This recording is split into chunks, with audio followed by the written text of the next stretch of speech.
Welcome to your Get That Nugget for GCSE Science. Today we'll be concentrating on giving you a framework to answer physics style of questions. This session is to complement your lessons with your teachers, not to replace them in any way. So in this physics one, we're going to be looking at kinetic theory and the particle model of matter and using those keywords to make sure that we're getting all of the marks. So the first question we've got then is a compare question. Remember, when we're comparing, we're going to state similarities and differences between the movement and energy of particles in a steel rod and room temperature air. So the first thing we need to recognise then is, are we working with solids, liquids or gases? A steel rod is clearly solid and room temperature air is a gas. So we need to think about the movement and energy of a solid and the movement and energy of a gas. Now, all of it is realistically going to be differences. There might be one similarity that we can potentially squeeze out, but actually most of this is going to be differences. So let's start with the movement of a solid. So I'm going to say particles in steel rod move. I've used the word move, but actually that's not the best one, is it? We like to say with a solid, they vibrate in fixed positions is the one that you always see being written or on the mark schemes.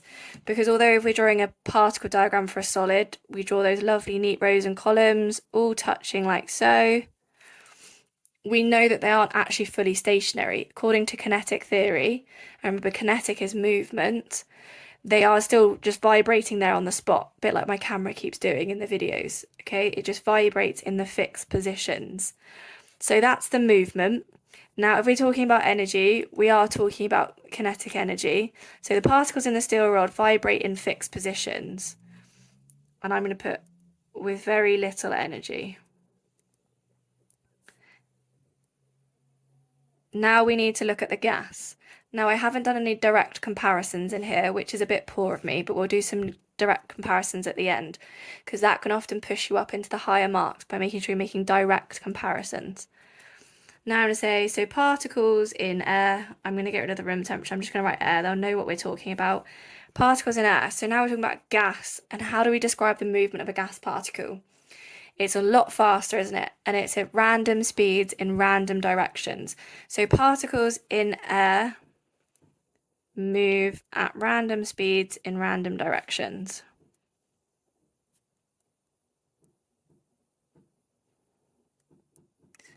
And then what do we know about the energy? Well, if they go a lot faster, they're going to have a lot more energy.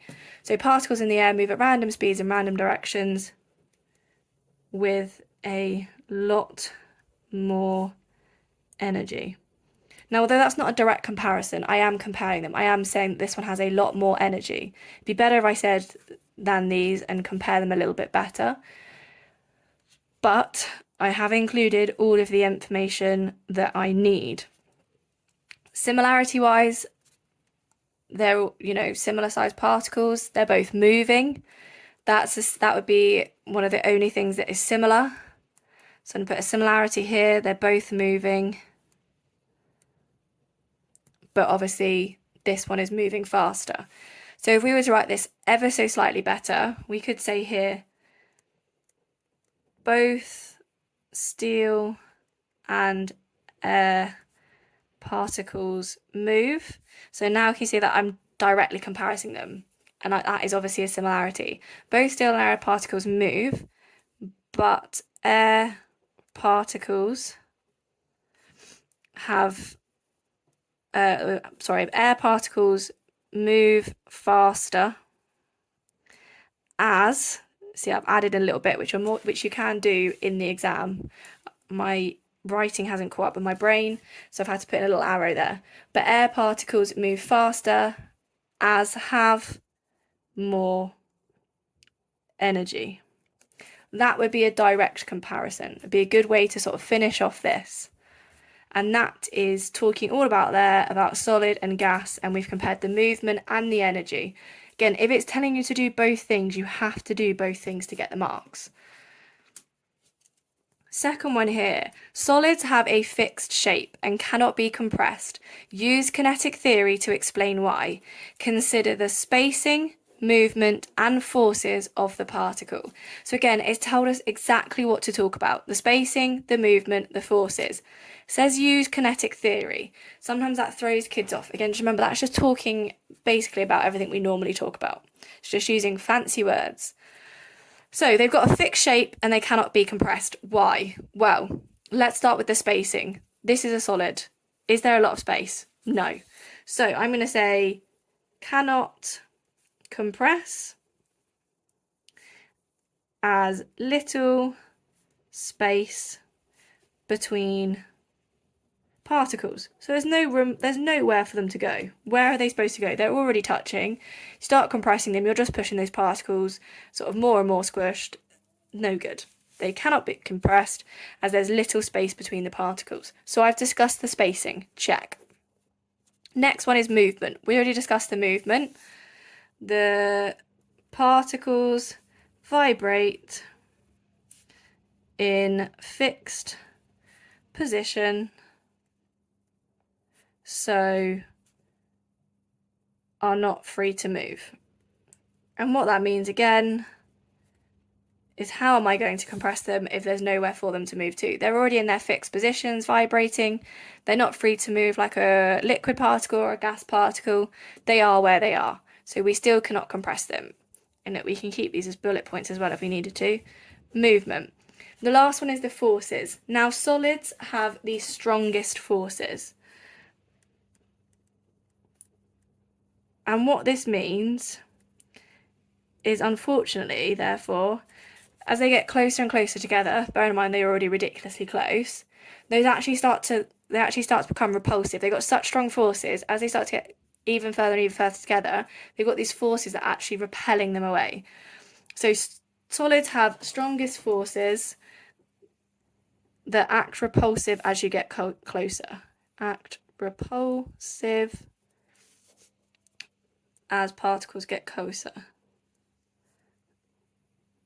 making hard to compress, making it hard to compress.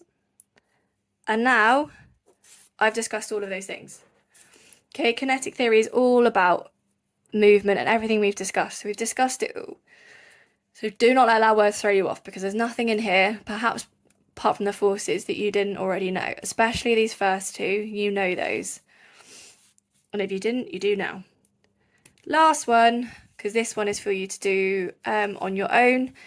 Explain why gases are easy to compress in terms of particles. So sometimes they say kinetic theory, sometimes they say in terms of particles. But again, if I was to draw a gas particle diagram, there it is. So why are they easy to compress? It's the opposite of this, isn't there? There is lots of space, so particles can get closer. There's your point number one. And I obviously mentioned particles already. Okay, I could have been better and said lots of space between particles, so particles can get closer. And the other thing is there is gas particles have lots of energy, so we can move them closer. And where solids had the strongest forces, gases have weaker forces, so easier to compress. They don't have that repulsiveness when they get closer.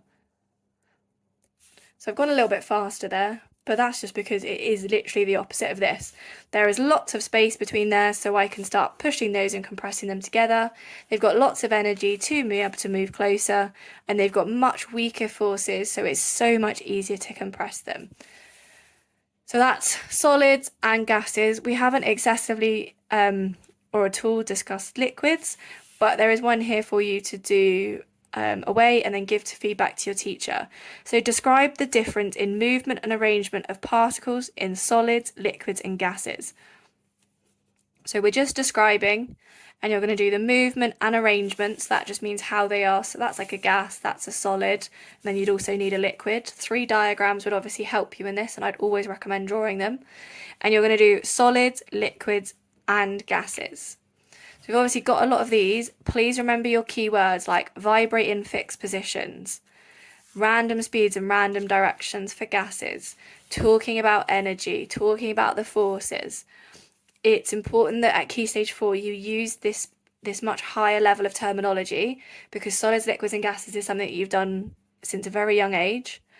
So the way they differentiate is these key terms and using things like kinetic theory, which is everything that we've discussed here. Please make sure you give this to your teacher so they can give you feedback and do things like add in some extra keywords for you to improve your marks.